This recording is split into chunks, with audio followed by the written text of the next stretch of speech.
Not everything you tolerate was ever approved by God. Some of it He allowed for a season, some of it He has been waiting for you to stop calling normal. Every day you carry it, you call it patience. Heaven calls it a door still open that should have closed a long time ago. If you've been exhausted, confused about why peace keeps slipping through your fingers, if you feel guilty every time you say no, you didn't do anything wrong. You became aware, and awareness always feels like guilt right before it turns into freedom. Discernment feels like betrayal before it feels like clarity. Today we uncover the 7 things you keep accepting that God never approved. This isn't harsh, it's real. God didn't call you to prove your worth by how much you can endure. Some of what you call loyalty, heaven calls captivity. The boundary isn't cruelty, the boundary is obedience. And obedience will feel unfamiliar at first, because you've spent years mistaking exhaustion for devotion. Here's what these 7 things deliver once you see them clearly: clarity, peace, and permission to finally stop. Each one has been hiding in plain sight, dressed up as virtue, and you've been applauding yourself for enduring it. The last one hides the best. It looks like patience. It behaves like faith. It is neither, and by the time you see it, you'll understand why it was saved for last. Number 1. Disrespect wearing the mask of grace. The verdict: you have been calling silence, keeping the peace, when it's actually erosion. Someone speaks to you in ways that shrink you, and you absorb it, thinking endurance is holiness. It isn't. A wall doesn't crumble in one storm. It erodes one wave at a time so quietly that no one notices until the day it's simply gone. This is not punishment, it's protection. The boundary is simple. What disrespects you does not get repeated access, no matter how familiar the voice sounds.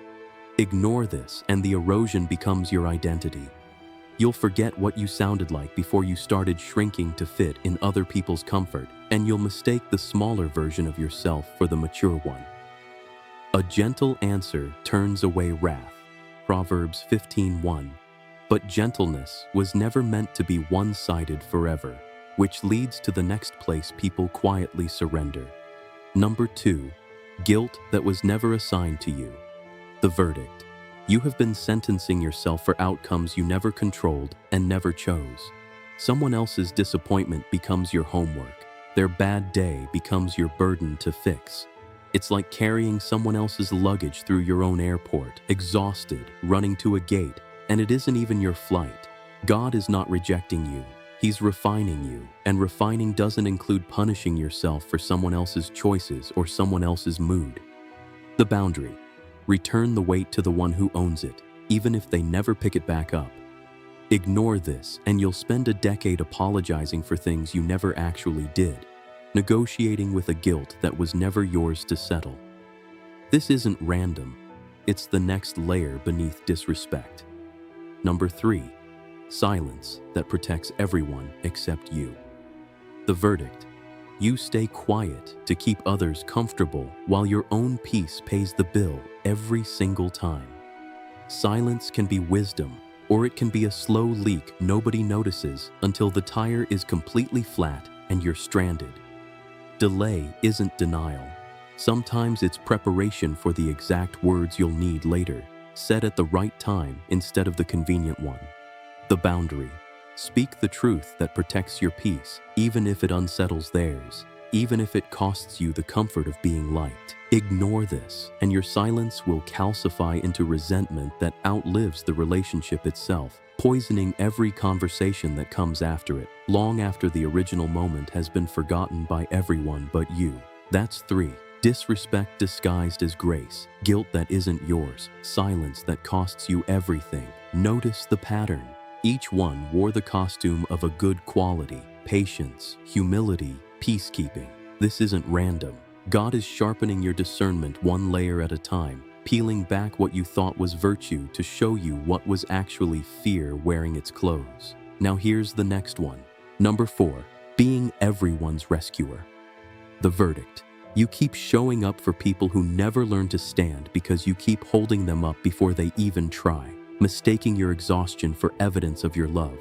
Rescuing becomes a splint that never comes off, so the leg underneath never actually learns to walk again on its own. Don't confuse compassion with responsibility. They are not the same assignment.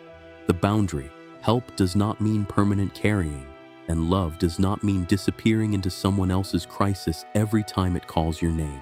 Ignore this, and you'll wake up one day having built other people's lives brick by brick while your own sits half-finished in the dust. And they'll never even notice because they were never taught to look. Each of you should carry your own load, Galatians 6:5. Carrying someone else's is not the same as helping them carry theirs, and there is a difference between a hand extended and a back permanently bent. Number 5, settling for the crumbs of love.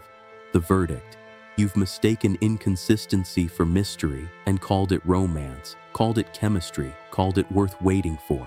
Crumbs feel like a full meal only when you've forgotten what an actual table looks like.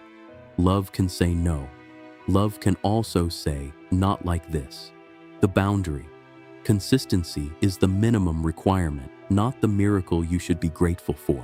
Ignore this and you will spend years starving quietly at a table that was never actually set for you in the first place, calling the hunger loyalty, calling the silence between crumbs a love language you're still learning to translate. Number 6, fear you've renamed caution. The verdict: you call it wisdom, but it's actually a cage you built yourself out of old wounds that never fully closed. So every new door reminds you of the last one that slammed. Fear disguised as caution is a locked door mistaken for a solid wall. You assume there's no way through, but you never once tried the handle. Peace is a sign you're aligned. Anxiety dressed up as discernment is not the same voice speaking, even if it sounds just as convincing. The boundary: test the fear before you obey it blindly. Ignore this, and the cage becomes so familiar you'll start defending it as home, decorating the inside, calling it safety until you forget there was ever a door to begin with. That's 6. Disrespect, guilt, silence, rescuing, crumbs, fear. This isn't random. Now here's the one that hides the best of all. Number 7. This one is subtle. This one is dangerous. It looks harmless. It even looks holy. It's the acceptance of delay disguised as God's will. The verdict: you've stopped asking why nothing moves and started calling stagnation trusting the process, because that sounds more spiritual than admitting you're stuck. It looks like patience. It behaves like faith. It still blocks obedience because sometimes what you're calling a season is actually a door you were supposed to close yourself a long time ago with your own hand.